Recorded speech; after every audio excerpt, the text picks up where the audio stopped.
And so we transition into episode 3, with Takato and Guillemon being suddenly ambushed by Ruki Makino and her Digimon partner, Renamon. Now, naturally, Takato was unwilling to allow any harm to come to his newly created friend, and so refuses Ruki's challenge, even when Ruki tells him that this is what Digimon were made for. And so Ruki forces the fight, and the two monsters have at each other. And the entire scene horrifies Takato, who notices that Guillemon's eyes have become more bestial, filled with primal fury. And as Renamon continues to wrestle with Guillemon, Ruki coldly voices her disapproval and resorts to using a Digimon card to enhance her partner. And right before Guillemon is about to have his head splattered, Takato calls out to him. Guillemon's eyes then suddenly revert back to normal, and he comes running to his tamer. Becoming ever further frustrated, Ruki then tells Renamon to continue, even so far as to endanger Takato. But the fight is halted prematurely when Genria Lee intervenes alongside his Digimon partner, Terriermon. Given these are living creatures, Genria then asks Ruki why she would force them to fight. Irritated by his questioning, Ruki then leaves, with Renamon following close behind. Takato and Gen then make formal introductions, becoming fast friends. Guillemon and Terriermon also bond with each other. The group also comes across a small stone hovel in the park, which Takato decides to use as Guillemon's new home. As evening approaches, everyone turns in. When Takato arrives back at his parents' shop, he runs into Juri Kato, who playfully reassures him that she didn't tell his parents about his sudden disappearance during gym class. At this, Takato blushes. He clearly harbors a crush on Juri. Takato's father then breaks his reverie and dismays over Takato's apparent loss of the cardboard box he had earlier. Naturally, Takahiro believes that his son had to abandon whatever pet he had brought into the house, which, technically, isn't too far off the mark. And Takato's only reaction here is to smile sheepishly. Later that night, Takato will come to deliver some bread to Guillemon, only to discover that his partner has burrowed a large hole underneath the hovel. This all goes to show just how much reserve energy Guillemon has and can readily use. But tuckered out as he is, Guillemon summarily falls asleep on Takato's lap, causing Takato to fall backward. Apparently Guillemon is very heavy, both physically and as a burden of responsibility for Takato. When Gen returns home, he has a short chat with Terriermon and reminds his partner that if he were ever to evolve, they could no longer be friends.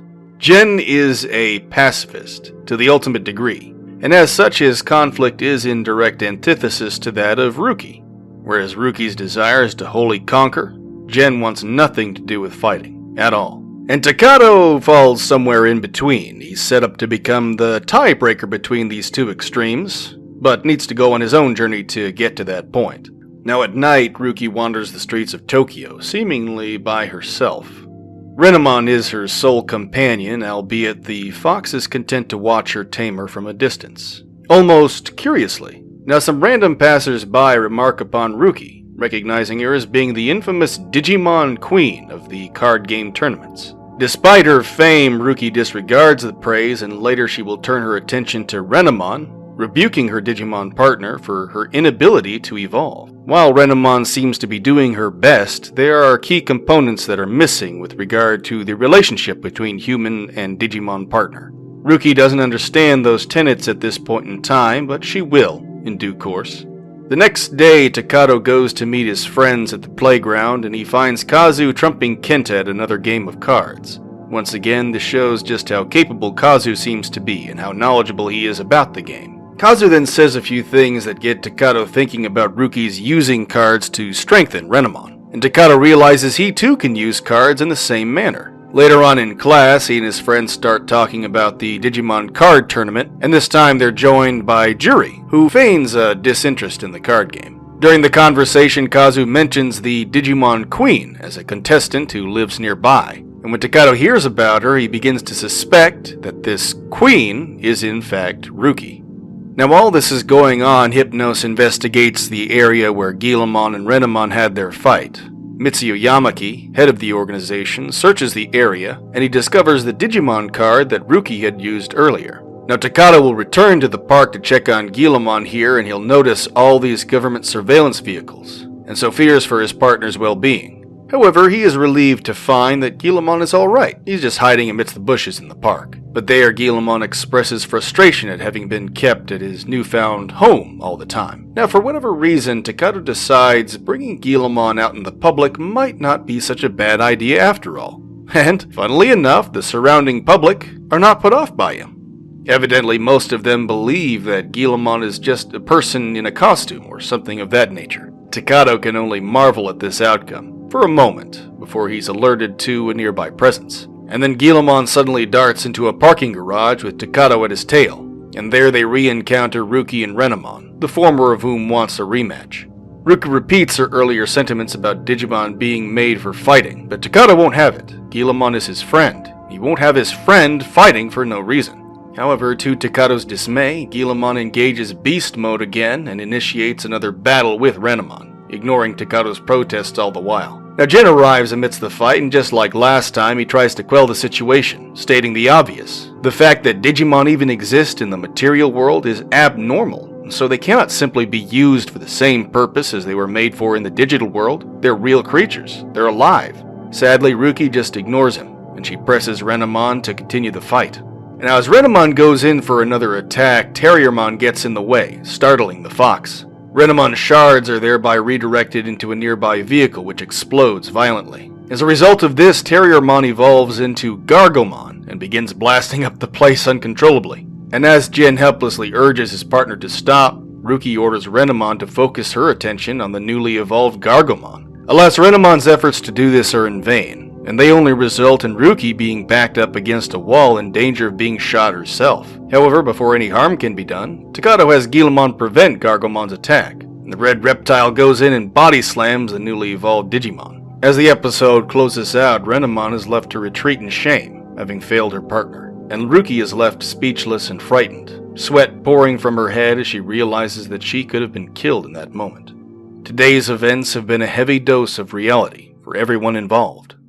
Episode 3 is noteworthy in that it is here that one can see the framework Konaka is using to deconstruct Digimon and even the entire battle monster genre in general. Now, when I say deconstruction, what I'm referring to is Konaka's utilization of common tropes or elements found within a mainstream medium. And he's breaking them down and seeing how they work and how they stand up to a more practical lens. Ruki's ambush here is comparable to an RPG staple of random encounters. More specifically, the Pokemon franchise includes a variety of instances where some NPC will engage the player character in a quick conversation right before they force a fight, and the player character will then fight them. For every fight within the 1996 Pokemon Red and Blue games, you were never given the option to talk your way out of any fight. And so what Konaka does here in episode 3 is illustrate a situation not unlike this random RPG encounter, but rather than having Takado retaliate,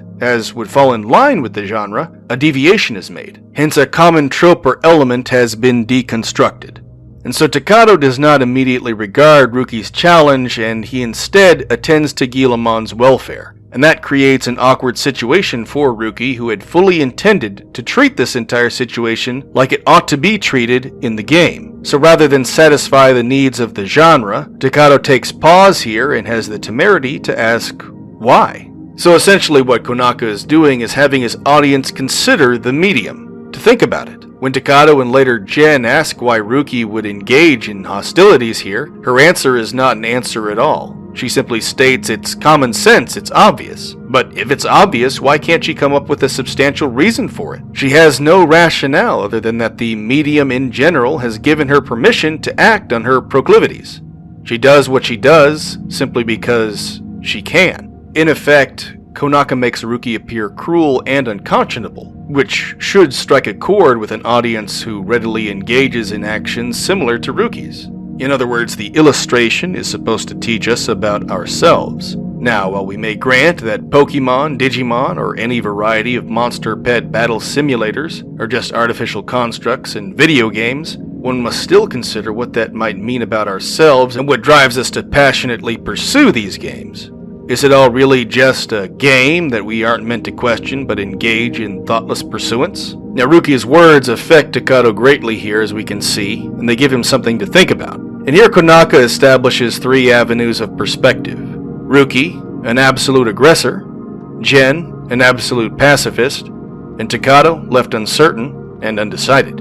Now Ruki mentions the lack of any digital fog in the area, hinting that she prefers secrecy, and the second encounter happens under the cover of a parking garage where Guillamon was lured. This is an interesting touch that Konaka has lent to Ruki's character, contributing to a narrative that these monster battles are indeed comparable to blood sports. Ultimately, all this secrecy indicates that Ruki has a guilty conscience. Deep down, she knows, or rather she feels, that her actions are wrong.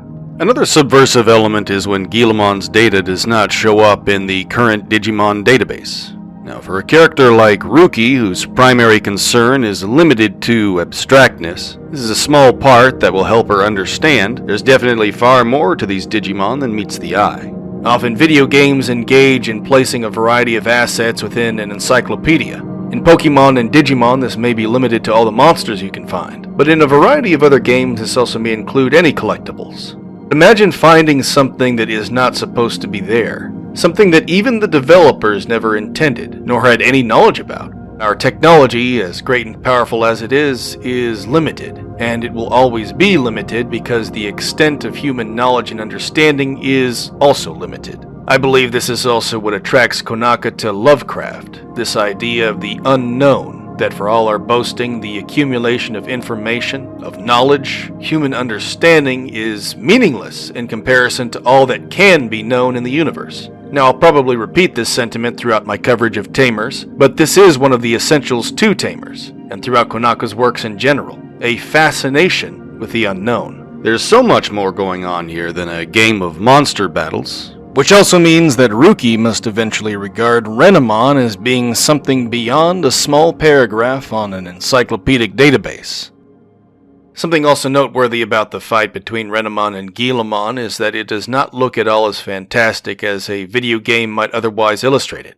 This also contributes to what grinds Ruki's gears the wrong way. This stuff is supposed to look fantastic, but having these two Digimon roll around on the ground like a couple of squirrels during mating season is kinda pathetic. That, and Ruki is used to being in control of the situation, as evidenced by previous fights. And of course we've also found out that she's incredibly talented at the card game in general. She is the Digimon Queen, after all. Now let's talk a bit about the Digimon cards. As we know, Ruki enhances Renamon with some kind of handheld pneumatic ram. Throughout Tamers, we will see several types of cards used. Swiping or slashing these cards through a Digivice will have a variety of effects on the Digimon partners. There are also a few categories and subcategories for the cards as well. First are the basic Digimon cards, which depict individual Digimon. And when these cards are slashed, they allow the partner Digimon to use an attack technique from the Digimon depicted. Next are the option cards.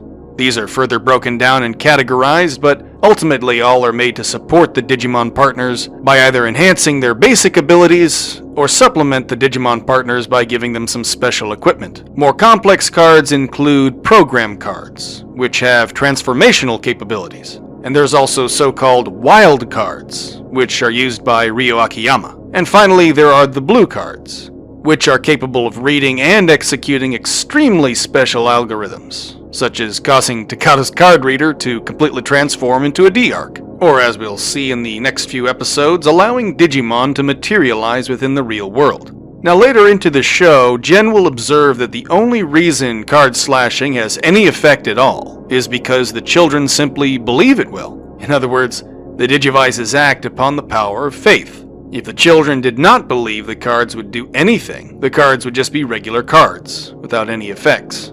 This is part of an inherent Christian commentary, working on the idea of faith as presented by Jesus Christ. In the book of Matthew, Christ talks of children as being the greatest in the kingdom of heaven, and so he advises his disciples to be more like children. It's no mistake that the main characters in Tamers are children, as adults in this story are far more cynical and hard-headed, and although they set the stage, they will not be leading the charge into this brave new technological world that will fall on the shoulders of the likes of Takato, Jen, and Ruki. Secondly, Christ says that even the smallest amount of faith may move mountains. This is what enables the children in this story to do what is seemingly impossible, and it also works in tandem with Konaka's want to bring a message of hope to the new millennium. Indeed, the words of Christ seem to hold true to the kind of message Konaka has instilled within Tamers, whether or not that was his true intention. Tamers simply tells a story of three young children who work by faith to change the world around them for the sake of what is good and right. Now, as has been mentioned before, the bestial nature of Digimon is on full display. Guillemon's eyes make a dramatic shift from kind and even cute to this primal fury. Guillemon's rage must be juxtaposed with that of the human tendency to violence, namely much of what Ruki does in this episode, and will continue to do throughout the show's first arc. These violent tendencies will also be espoused by the likes of Hypnos, and later, the D-Reaper. This would also fall in line with what Richard Stivers talked about concerning technology. Through rational technique, the form of human activity is rational, but increasingly the content is irrational. For in a technological civilization, the tension between what is and what ought to be, an ethical norm, is supplanted by that between what is and what is possible. But mere possibility gives rise to irrational attitudes and actions. 承認されていないプログラムは禁止されていますが。禁止？このリアルワールドにもう一つの世界が重なっているということすらも想像できない旧人類の定めた法などでデジタルワールドの秩序が保たれると思うのか。Ultimately, technology attacks common sense and creates an ever greater irrationality. You see, Digimon Tamers is a story about children going through a variety of experiences. Later on, they reflect on those experiences, and that in turn gives them ground to make moral judgments. 地下で本物のデジモンが戦ってるのかよ。すっげえ、俺たちも見に行こうぜ。そうだ、行こうよ。ダメだ。これは遊びじゃないんだ。僕たちも行こう、ギルモン。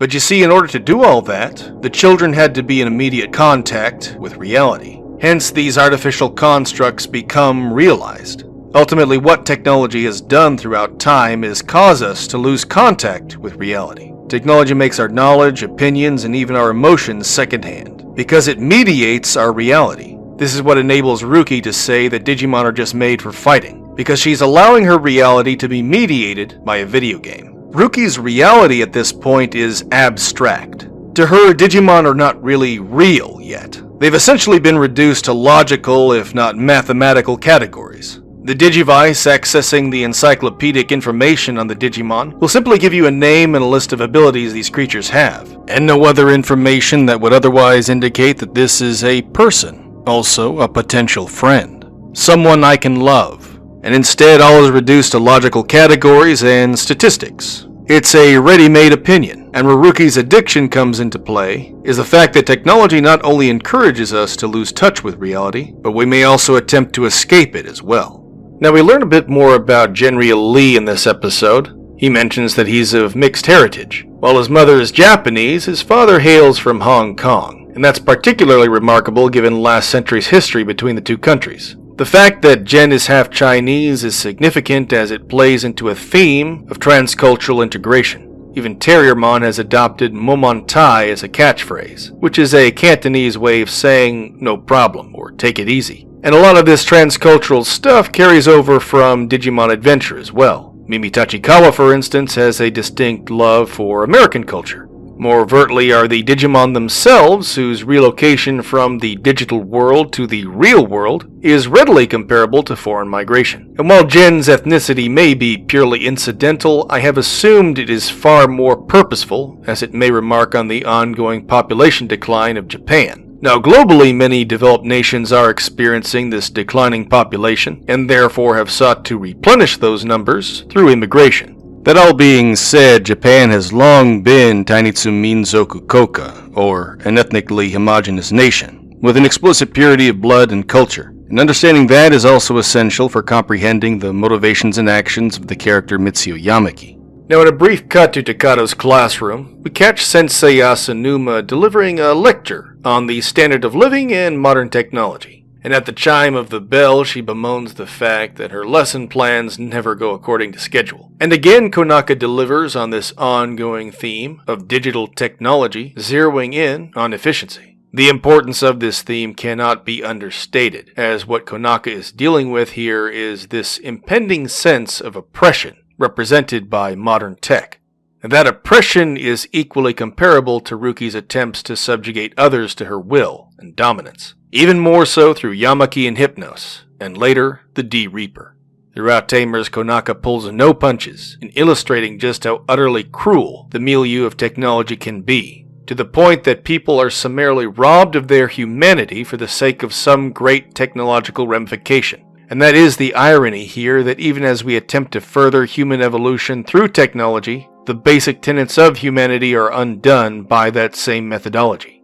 Now let's talk a bit about girls playing with Digimon. On that subject, what was generally understood during that time was that Digimon were made for boys, while the Tamagotchi were made for girls. And so the conversation among Takato and his friends would not be unlike conversations a lot of boys and girls would have at school, dividing toys along lines of sexual demographics. Now there are a few characters who recognize Ruki as being the Digimon Queen, and the attention is apparently irksome to her. The reason for this is because Ruki prefers to be regarded as a boy, hence the type of clothes that she wears and her thuggish attitude. Calling her a queen directly remarks on Ruki's femininity, which she would prefer not, because of family issues. That will be unpacked as these analyses continue. To spell out Konaka's commentary in this case, young girls were becoming more and more interested in Digimon, and so Tamers is basically acknowledging that. And what that all means in the long run will have to be explored in greater detail as these analyses continue.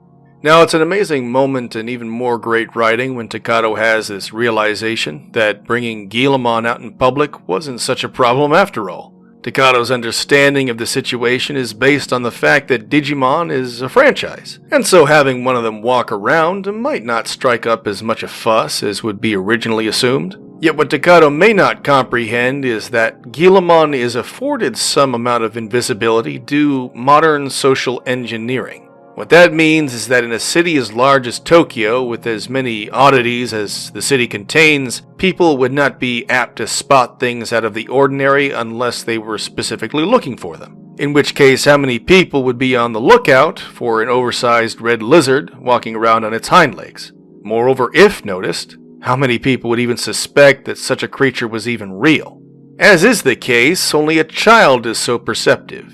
What's even more amazing is to think about this with regard to the TMG building. The structure stands in plain sight, yet hides a covert surveillance organization whose activities are highly dubious. As we've seen, Guillemon has a tendency to give in to his bloodlust, ignoring Takato's commands and rushing headlong into battle. And although Takato's lack of control in this situation is made blatantly clear, a far more subtle detail is the fact that Renamon herself is not exactly beholden to Ruki. Renamon is and remains one of the more mysterious Digimon partners of the franchise. Much of that is due how difficult she is to read. Unlike Terriermon and Guillemon, her expressions cannot always be discerned, and so much is left to interpretation.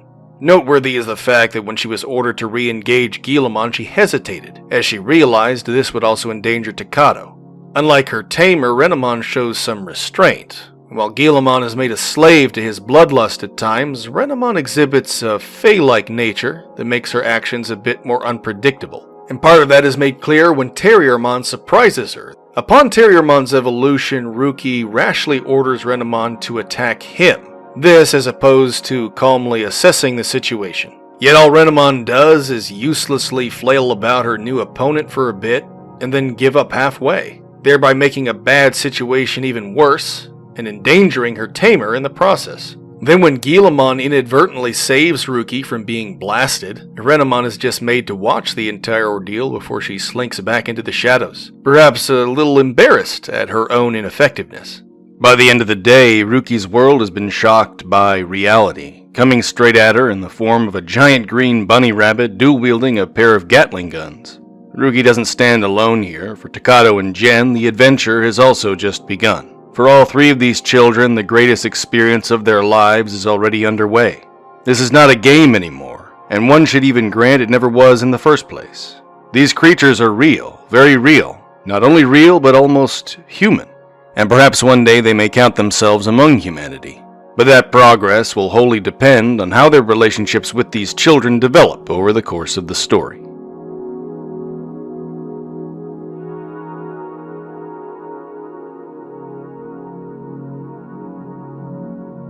And so if you found you enjoyed this channel's content, give the video a like and subscribe to Rusty Cheese Knife. In addition, you may also support me through Patreon or Cash App, and the links for both may be found in this video's description. Thank you all for watching, and stay tuned for more.